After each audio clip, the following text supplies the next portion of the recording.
14th and Riggs Street Northwest.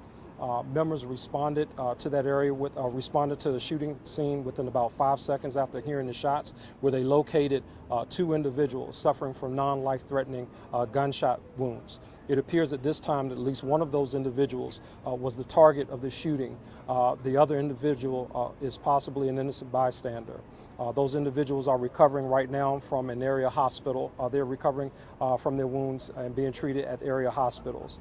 I think this really kind of speaks to the brazenness of some of the criminals that we're seeing in our community.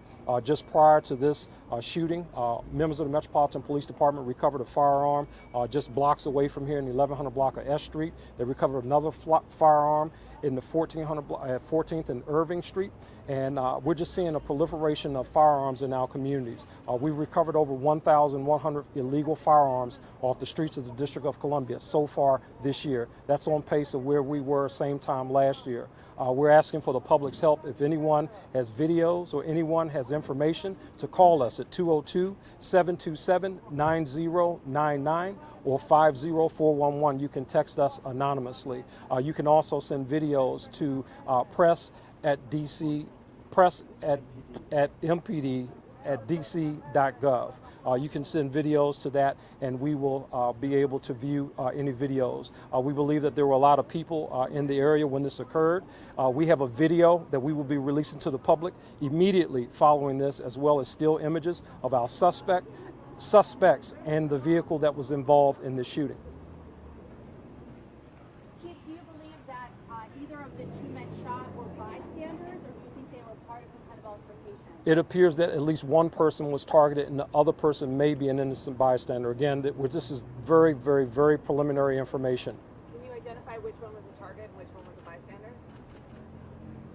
No, I'm not able to make that distinction at this point. How many shots were fired? More than one shot. You know, this happened just down the street from the place where a man was killed by a stray bullet when he didn't know. What do you say to people who feel like this is not a safe place for me, and certainly not for my family? Yeah, we had officers, again, who were here within 5 seconds. They were there in the block where the other shooting occurred. And I think what we say is we got to make sure that we're doing everything we can as an entire system here in the District of Columbia to hold offenders accountable when these things happen in our community. This is unacceptable. That's the bottom line. It is totally unacceptable behavior. I'm asking the community to take a look at these videos. If you know the person or the vehicle or somebody who was in that, there's one individual with a very distinctive hoodie that he was wearing. Please look at that very closely. And we're asking for the community's help to call us, again, 202-727-9099 or 50411.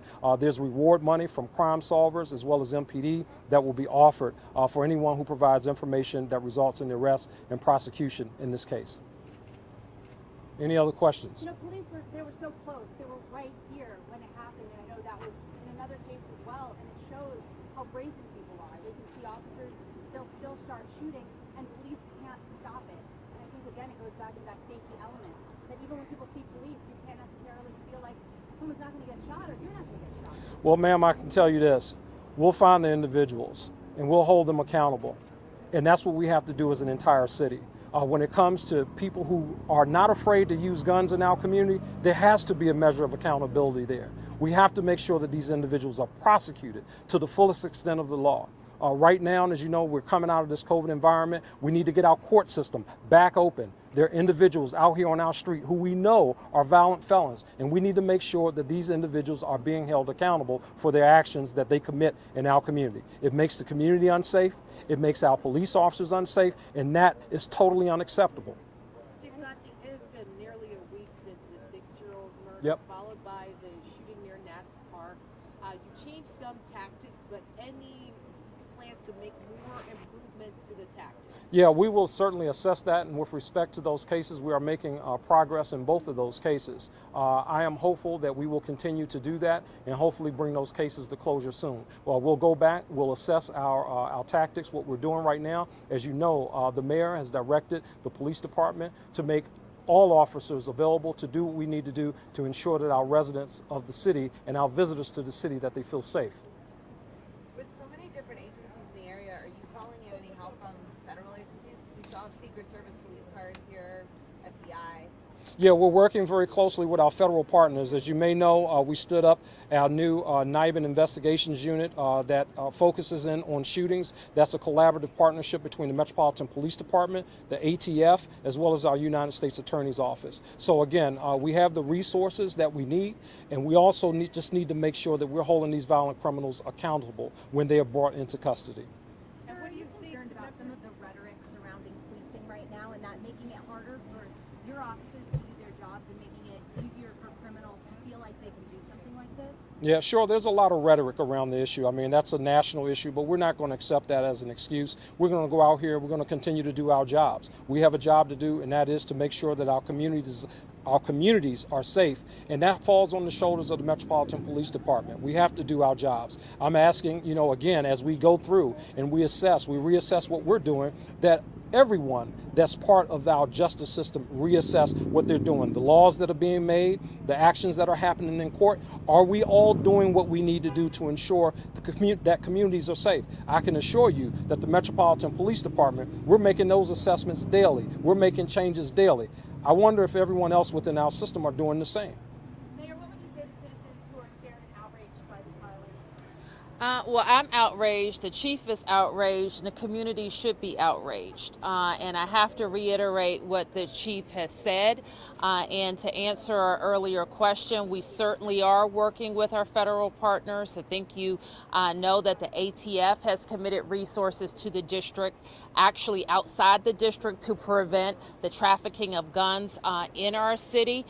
We've also had conversations at the White House, including the Attorney General, who has also committed to make federal resources available, specifically the federal grand juries, so that some of the arrests and indictments that MPD seeks are actually moving through the court system. We have also strongly encouraged, talking about our federal partners, the supervision agencies. That would be CSOSA, who monitors people who have been released to the community, as well as the court supervision agency, who monitors juveniles who are court involved. We need all of those agencies, like DC government, to be open in person in administering those services. Keep in mind that the entire system hasn't been 100% and hasn't been in person coming out of COVID. And we want to make sure not just the DC agencies, MPD, DYRS, and the whole of DC government, but all of our agencies are working. What we saw tonight, and unfortunately what we saw over the last several days, is an illegal firearm brazenly used on DC streets. And we know that our investigators and detectives are going to track down every lead.